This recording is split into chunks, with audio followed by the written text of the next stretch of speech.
वहाँ पर खड़ी BRO क्या होता है? बोर्ड रोड ऑर्गेनाइजेशन, इसकी फुल फॉर्म है कि एक कर्मचारी से मैंने पूछा यह क्या हो रहा है। उसने चूहलबाजी के अंदाज में बताया, जिन रास्तों से गुजरते हुए आप हिम शिखरों से टक्कर लेने जा रही हैं। जिन रास्तों से गुजरते हुए आप हिम शिखर क्या होता है बच्चों?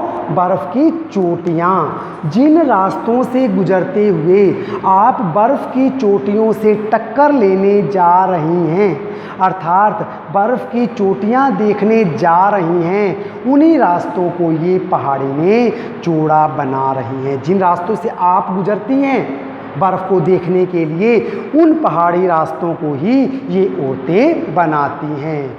बड़ा खतरनाक कार्य होगा यह। मेरे मुंह से अकस्मात निकला। अकस्मात अचानक। अब अचानक लेखिका के मुंह से निकला कि बड़ा खतरनाक कार्य होगा यह। बच्चों, पहाड़ों पर रास्ता बनाना वास्तव में ही बड़ा खतरनाक कार्य है। वह संजीदा हो गया। संजीदा क्या होता है? इमोशनल हो जाना। वह संजीदा हो गया, कहने लगा, पिछले महीने तो एक की जान भी चली गई थी। इन पहाड़ी रास्तों को बनाते हुए एक की जान भी चली गई थी। उसने संजीदा होते हुए कहा। बड़ा दुस्साध्य कार्य है। दुस्साध्य क्या होता है? कठिन। बड़ा कठिन कार्य है पहाड़ों पर रास्ता बनाना। अब बच्चों देखो, पहाड़ों पर जब रास्ता बनाया जाता है तो कैसे बनाते हैं? पहले क्या करते हैं? पहले डायनामाइट से चट्टानों को उड़ा दिया जाता है। जो चट्टानें होती हैं पहले उन्हें उड़ा दिया जाता है डायनामाइट लगाकर। फिर बड़े बड़े पत्थरों को तोड़ मोड़कर एक आकार के छोटे छोटे पत्थरों में बदला जाता है। जब चट्टान टूटती हैं तो वो छोटे बड़े पत्थरों में बदल जाती हैं। फिर जो बड़े बड़े पत्थर होते हैं उन्हें तोड़ा जाता है और उन्हें एक आकार के छोटे छोटे पत्थरों में बदला जाता है। फिर बड़े से जाले में उन्हें लंबी पट्टी की तरह बिठाकर कटे रास्तों पर बाड़े की तरह लगाया जाता है। जरा सी चूक और सीधा पाताल प्रवेश। अगर उनसे थोड़ी सी भी चूक हो गई तो पाताल में प्रवेश हो जाएगा, अर्थात वे पहाड़ों से नीचे गिर जाएंगे और नीचे गिर जाएंगे तो उनकी मौत हो जाएगी। तभी मुझे ध्यान आया, इन्हीं रास्तों पर एक जगह सिक्किम सरकार का बोर्ड लगा हुआ था। बच्चों, एक स्थान पर सिक्किम सरकार का बोर्ड लगा हुआ था। उस पर क्या लिखा हुआ था? जिस पर बड़े बड़े अक्षरों में लिखा था, ever wondered who defied death to build these roads.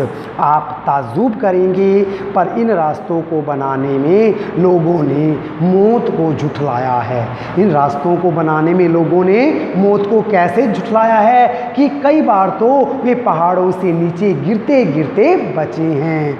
तो क्या कहा कि आप ताज्जुब करेंगे। क्या ताज्जुब करेंगे? कि इन रास्तों को बनाने में लोगों ने मौत को झुठलाया है। एकाएक मेरा मानसिक चैनल बदला, मन का चैनल बदला।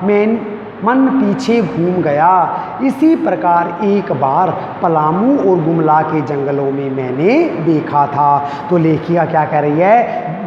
लेखिका आपको पता है मैदानी इलाके की है, तो वहाँ भी लेखिका ने क्या देखा था? पलामू और गुमला के जंगलों में देखा था कि पीठ पर बच्चे को कपड़े से बांधकर पत्तों की तलाश में वन वन डोलती आदिवासी युवतियाँ। उन आदिवासी युवतियों के फूले हुए पाँव और इन पत्थर तोड़ती पहाड़ियों के हाथों में पड़े ठाठे एक ही कहानी कह रही हैं। बच्चों, क्या अभिप्राय है इसका? कि लेखिका ने आदिवासी युवतियों को देखा था। वे क्या कर रही थी? पलानू और गुमला के जंगलों में पत्तों की तलाश कर रही थी। उन्होंने भी बच्चों को पीछे बांध रखा था। उनके पाँव में छाले पड़े हुए थे और इन पहाड़ियों के हाथों में छाले पड़े हुए थे। तो ये सब एक ही कहानी कह रहे थे। आम जिंदगियों की कहानी हर जगह एक सी है।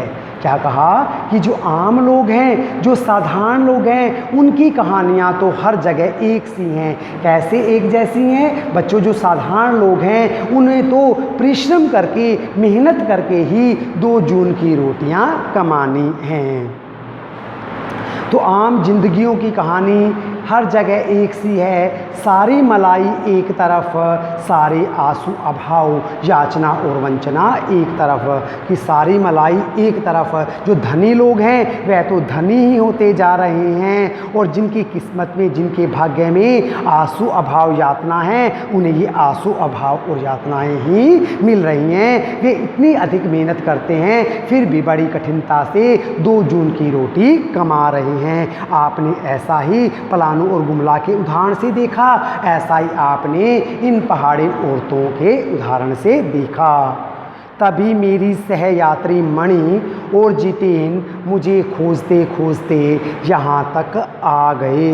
अब लेखिका के साथ बच्चों और कौन था? उनकी सहयात्री मणि और जितेन, और वे खोजते खोजते यहाँ तक आ गए। मुझे गमगीन देखकर जितेन कहने लगा, गमगीन क्या होता है बच्चों? कि मैं एकदम इमोशनल हो गई थी, मैं संवेदनशील हो गई थी, मैं भावुक हो गई थी। तो मुझे भावुक देखकर जितेन कहने लगा, मैडम ये मेरे देश की आम जनता है, इन्हें तो आप कहीं भी देख लेंगी। इस तरह की मेहनत करने वाले लोग तो आपको कहीं भी मिल जाएंगे। आप इन्हें नहीं, पहाड़ों की सुंदरता को देखिए जिसके लिए आप इतने पैसे खर्च करके आई हैं। क्या कहा जितेन ने? कि मैडम इस तरह के लोग तो आपको कहीं भी मिल जाएंगे जो मेहनत करके कमाकर खा रहे हैं। आप पहाड़ों की सुंदरता देखने के लिए आई हैं इतने अधिक पैसे खर्च करके, तो आप पहाड़ों की सुंदरता को देखिए। ये देश की आम जनता नहीं, जीवन का प्रति संतुलन भी है।